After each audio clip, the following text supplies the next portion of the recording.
Para el número 7, José Antonio Cambón Murillo, el número 6, Daniel Perifical Vázquez, hasta en los motores. Y ahí os tienen, está enfilando esa primera curva, derecha izquierda, sin suponemos también que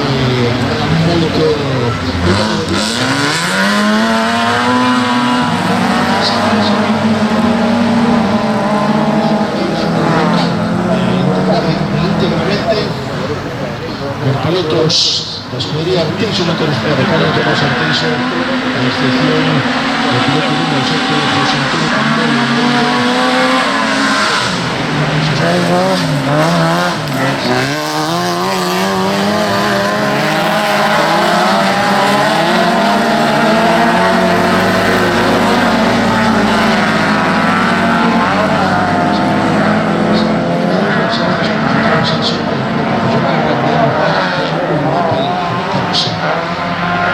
Ahí tienen enfilando el primer paso por línea de meta, entra en primera posición el piloto número 2, el segundo 11, el tercero Fisaron Valer, esa primera posición, esa primera puesto de la primera línea.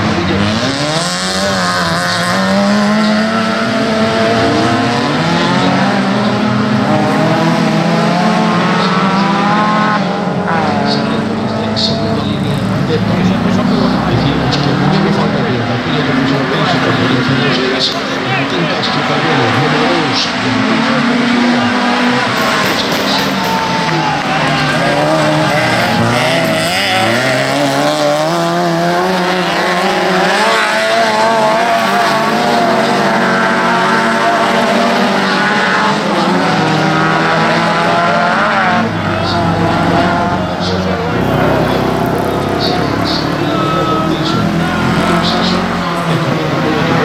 con 106 y Santiago Chávez, número 11. Vamos por el segundo paso por línea de meta de esos tres primeros puestos permanecen invariables.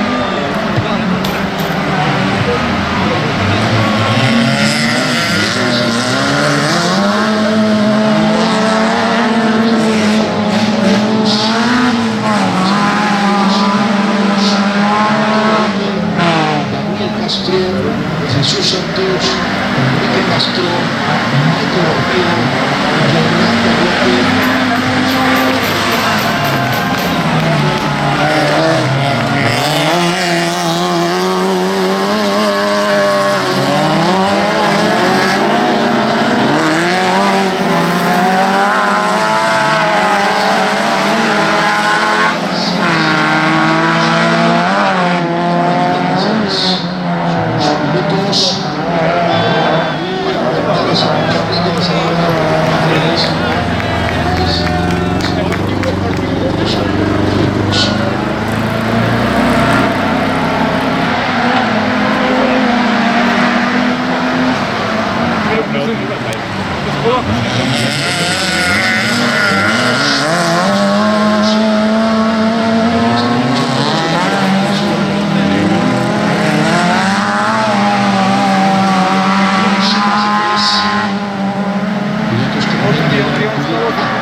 López. Primero solo